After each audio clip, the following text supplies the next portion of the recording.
आता पुन्हा एकदा एक तारीख आली आहे. मनोज जरांगे पाटलांनी दिलेली तारीख 29 ऑगस्ट.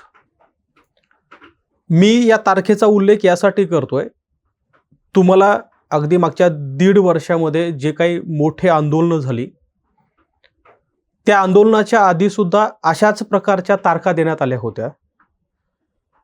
ही तारीख कधी 1 महिना आधी, 1.5 महिना आधी, कधी 15-20 दिवसाआधी मनोज जरांगे सरकारला देतात आणि तोपर्यंत जर तो प्रश्न नाही मिटवला तर मग मात्र एका आंदोलनाची हाक दिली जाते. बरं, हे आंदोलनाची हाक देण्यापूर्वी जी परिस्थिती निर्माण झालेली असते ती मनोज जरांगे हे कायम वेगवेगळ्या प्रेस कॉन्फरन्समधून, कधी सभेमधून, कधी बैठकामधून सरकारसमोर मांडत असतात. मात्र तो दिवस पुढे येतो आणि अखेर कुठल्या तरी आंदोलनाला सुरुवात होते.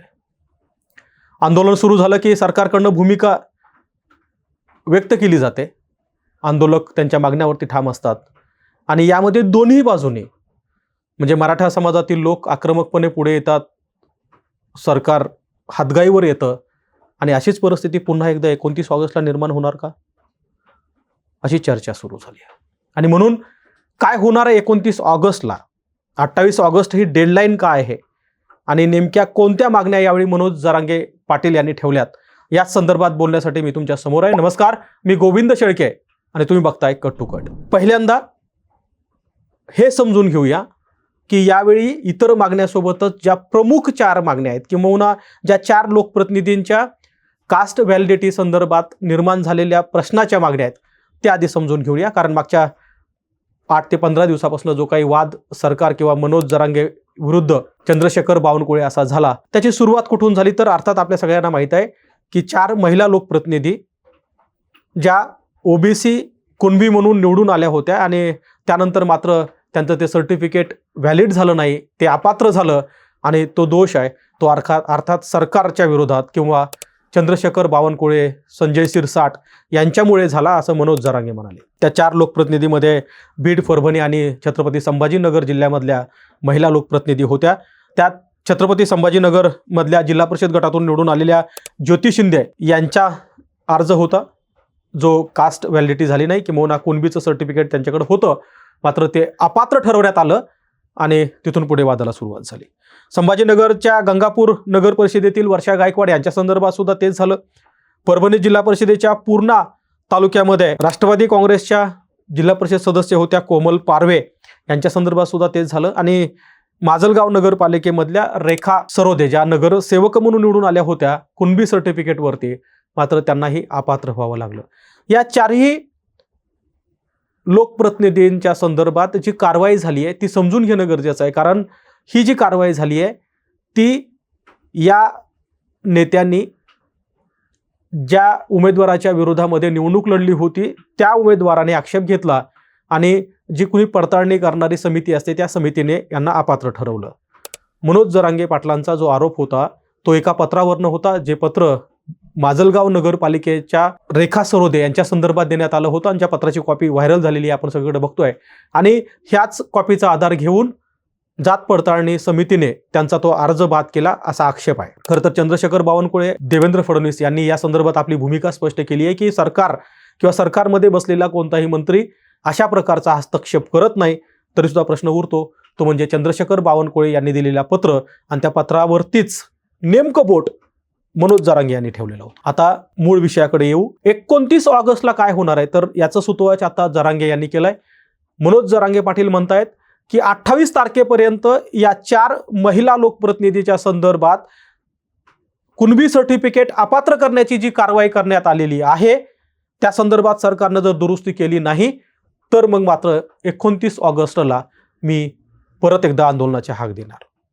चंद्रशेखर बावनकुळेंना खरं तर मनोज जरांगे यांनी इतकं वाईट पद्धतीनं टार्गेट केलं होतं.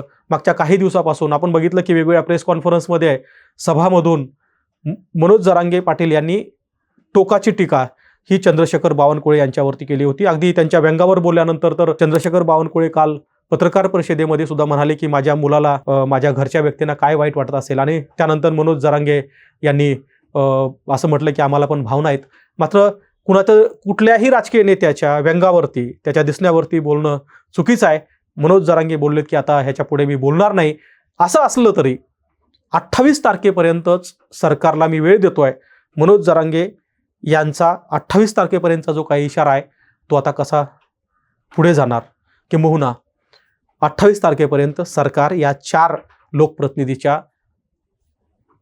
कास्ट सर्टिफिकेट किंबहुना कुणबी प्रमाणपत्राच्या संदर्भात काय कारवाई करणार हे पाहावं लागणार आहे.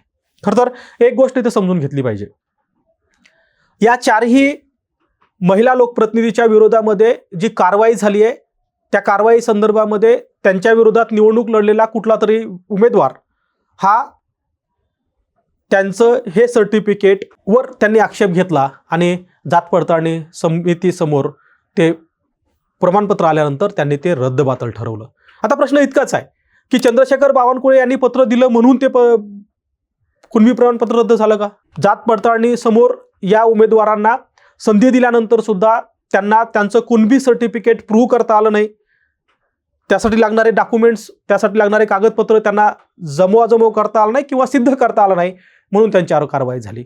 हे सगळे तांत्रिक मुद्दे असले तरी एक गोष्ट मात्र नक्की आहे की चंद्रशेखर बावनकुळे असोत की देवेंद्र फडणवीस असोत, हे जरी म्हणत असले की या सगळ्या समिती या स्वायत्त आहेत, याच्यावर सरकारचा काही अंकुश राहत नाही, कुठलाही नेता किंवा कुठलाही मंत्री या समितीला थेट एखाद्या व्यक्तीचं कुणबी प्रमाणपत्र रद्द करा असं सांगणार नाही, हे जरी खरं असलं तरी एक गोष्ट मान्य केली पाहिजे की आपल्याकडे जितक्याही समिती असतात, मग त्या तालुका पातळीवरची समिती असो, जिल्हा पातळीवरची समिती असो, एवढंच काय राज्य पातळीवरची समिती असो, त्या समित्या जरी स्वायत्त असल्या तरी त्यावर नियंत्रण हे सरकार पक्षाचंच असतं. मग कधी सरकारमध्ये बसलेला मंत्री, कधी सरकारमध्ये बसलेला पालकमंत्री, कधी सरकारमध्ये बसलेला मुख्यमंत्री हा त्या गोष्टीवरती नियंत्रण ठेवू शकतो का? तर याचं उत्तर आहे हो. अर्थात यात काय घडलं हे आणखी खुलेसेवार पुढे आलेलं नाहीये. या 4 महिला लोकप्रतिनिधीच्या संदर्भामध्ये जेन्युनली त्यांची कागदपत्राची कमतरताच होती म्हणून हे घडलं का, या संदर्भात सुद्धा कुठल्याही व्यक्तीने समोर येऊन सांगण्याचा प्रयत्न केला नाही. मात्र ह्यात जे काही तांत्रिक मुद्दे आहेत ते थोडे बाजूला जरी ठेवले तरी एक गोष्ट मात्र नक्की आहे की 28 तारखेपर्यंत सरकारकडे पुन्हा एकदा वेळ आहे.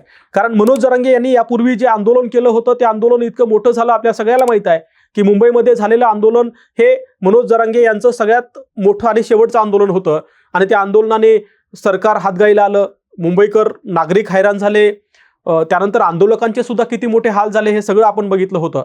त्यामुळे असं एखादं आंदोलन झालं तर केवळ सरकारच हातगाईवर येतं असं नाही, तर त्या आंदोलकांची सुद्धा ती भूमिका किती निर्णायक पातळीवरची असते, हा सगळा लढा मागच्या 1.5-2 वर्षापासून आपण सगळे बघत आहोत.